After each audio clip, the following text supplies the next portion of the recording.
Next topic है इस unit का टेक्निक्स ऑफ पेंट एप्लीकेशन कि किस किस तरीके से मेन इसमें हम ये बता सकते हैं कि किस किस तरीके से हम पेंट कर सकते हैं, कौन सी टेक्निक है जिसके द्वारा हम पेंट अप्लाई कर सकते हैं किसी सरफेस पे, किस किस चीज़ का यूज़ करके हम पेंट कर सकते हैं, वो सब चीज़ें इसमें हम पढ़ेंगे। तो बेसिकली 5 6 टेक्निक होती हैं वो, जैसे कि most common method of paint application और ब्रूस एंड रोलर। वो जैसे हम घरों में भी करते हैं, ब्रूस से करते हैं, रोलर से करते हैं।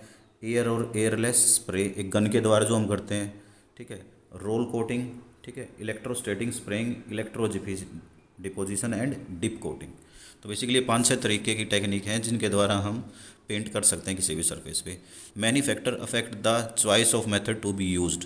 हाँ, ये डिपेंड करेगा भी कौन सा मेथड यूज़ कर रहे हैं उसके ऊपर, किसी पर्टिकुलर चॉइस पे।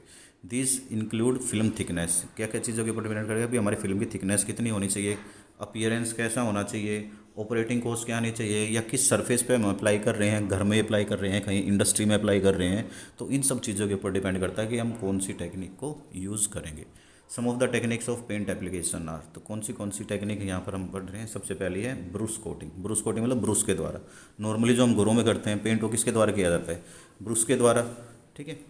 तो Bruce application is used for decorative coating. कौन सी कोटिंग के लिए, decorative coating of relatively small and complex areas. जो एरिया जो थोड़े स्मॉल होते हैं, छोटे एरिया होते हैं, वहाँ पर हम कौन सी चीज़ यूज़ करते हैं, ब्रूस कोटिंग, यानी कि स्मॉल एरियाज में हम ब्रूस कोटिंग का यूज़ करते हैं। It is a slow application method. Application कैसा होता है इसका, स्लो होता है, सूखने में थोड़ा टाइम लगता है और करने में भी टाइम लगता है। But it provide good penetration of the paint. Paint अच्छे तरीके से हमारे सरफेस के अंदर अप्लाई हो जाता है। Brush application prevents paint losses associated with the spray application. दूसरी मेन इसका फ़ायदा क्या है कि इसमें जो पेंट का लॉस होता है वो कम होता है बिल्कुल, क्योंकि हम ब्रूस से करते हैं, पूरे सरफेस पे अप्लाई होगा वो, ठीक है। Brushes, paint and hard rollers are the most widely use technique for the on site application of architectural paint. तो घरों में जो करने की मेन सबसे जो चीज़ें होती हैं, जो टेक्निक होती हैं, वो या तो हम ब्रूस से करते हैं, या पैड से करते हैं, या रोलर से करते हैं, ठीक है। ब्रूसेस जो होती हैं वो available in number of size, कई तरह के साइज में होते हैं, तुमने देखी भी होंगी नॉर्मली जब घरों में पेंट होता है। And designs to suit different areas. In this technique wastage of paint is relatively low. ये भी फ़ायदा है इसका, ये भी एडवांटेज है कि इस टेक्निक में क्या होगी, वेस्टेज मैंने पहले ही बताई थी क्या होगी, लो होगी बिल्कुल। Viscosity characteristic and drying times are critical in using brushes. The drying time of brush applied paints normally have to be such that optimum flow can occur along with maintaining the film in a such state such that the overlapping of adjacent areas of freshly applied paintwork can be accomplished without film disruption along the interface, ठीक है। तो इसमें कुछ नहीं, main चीज़ ये बताई गई है कि जैसे हम सरफेस पे अप्लाई करते हैं ब्रश के द्वारा पेंट, तो ये नहीं है कि हमने एक सरफेस पे अप्लाई कर दिया, अगर जब तक वो सरफेस गीला है तब भी उस पर दूसरा हम अप्लाई कर सकते हैं। पहले उस सरफेस को हमें सुखाना पड़ेगा अच्छे से, उसके बाद दूसरी कोटिंग हम कर सकते हैं, ठीक है। जैसे हम अंडर कोट करते हैं, सबसे पहले प्राइमर का यूज़ करते हैं, प्राइमर के सूखने के बाद फिर अंडर कोट का यूज़ करते हैं, फिर सबसे लास्ट में टॉप कोट का यूज़ करते हैं। तो उस तरीके से करना पड़ेगा, ये नहीं कि हम पहले एक साथ ही साथ तीनों के कुछ तीनों कोटिंग कर दी, बीच में सूखने का टाइम उसको देना पड़ेगा, ठीक है। Various type of brush is use for this purpose are. तो अलग अलग तरह की ब्रूस हम यूज़ करते हैं, कौन सी होंगी, फोम ब्रूस, वॉल ब्रूस, रेडिएटरी टाइप्स हैं उसके, वो देख लेना एक बारी। अगली आ गई रोलर कोटिंग। रोलर कोटिंग मतलब रोलर के द्वारा जो कोटिंग की जाती है रोलर का यूज़ करके, ठीक है। Roller technique is applied for coating large flat surfaces. अगर सरफेस थोड़ा ज़्यादा हो तो वहाँ पर हम फ्लैट सरफेस पे करते हैं उसका यूज़ रोलर कोटिंग का। This method is faster than brush application, उससे फास्टर होता है, ठीक है। In contrast the brush method roller painting is not suitable for applying high film build. Brushes, pads and and roller are most widely, जो पहले भी हम पढ़ चुके हैं। Rollers are available in number of size, अलग अलग साइजेस में और डिज़ाइन में अवेलेबल होते हैं। Paint for roller application are generally applied at slightly lower viscosity than when applied to brush. अच्छा जी, तो मेन चीज़ क्या बताइए कि जैसे हम ब्रूस का यूज़ करके पेंट करते हैं और एक हम रोलर का यूज़ करते हैं, तो रोलर के यूज़ करते वक्त जो पेंट की विस्कोसिटी होगी वो क्या होगी, थोड़ी सी कम होगी। और वो हम क्या करेंगे, घर पे ही जब हम पेंट लेके आते हैं तो उसको थोड़ा सा विस्कस कम कर देंगे, विस्कोसिटी उसकी कम कर देंगे। This is achieved by on site addition of suitable solvent. हाँ, तो ऑन साइट पे मैंने बताया घर पे लाने के बाद सुटेबल सॉल्वेंट डाल देंगे ताकि उसकी विस्कोसिटी क्या हो जाए, कम हो जाए।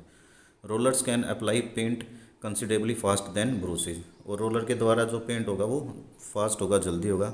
Film produce by roller dry very quickly. ये भी एडवांटेज है हमारी रोलर का यूज़ करने की, किसके ऊपर, ब्रूस पेंट के ऊपर, कि वो ड्राई जल्दी होगा।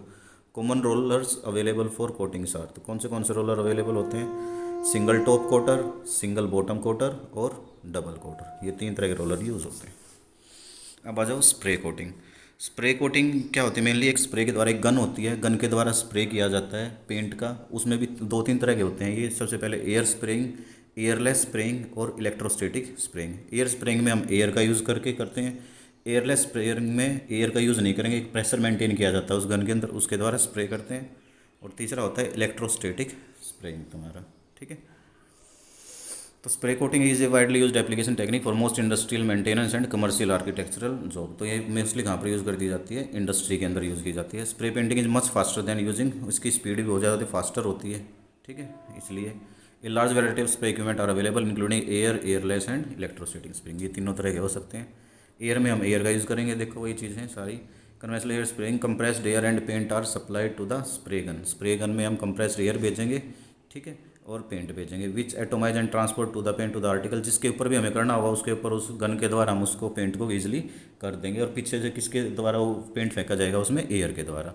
The air pressure used in this operation is critical and it should be kept at minimum requirement amount. वो कितना होना चाहिए? मिनिमम रिक्वायरमेंट अमाउंट होना चाहिए, ना ज़्यादा होना चाहिए, क्योंकि ज़्यादा होगा तो हमारा पेंट सरफेस पे स्टिक नहीं कर पाएगा। अब दूसरा आ जाओ, airless spraying.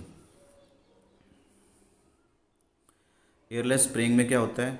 The paint is forced out on orifice at very high pressure, ज़्यादा प्रेशर पे हम उसको लेते हैं।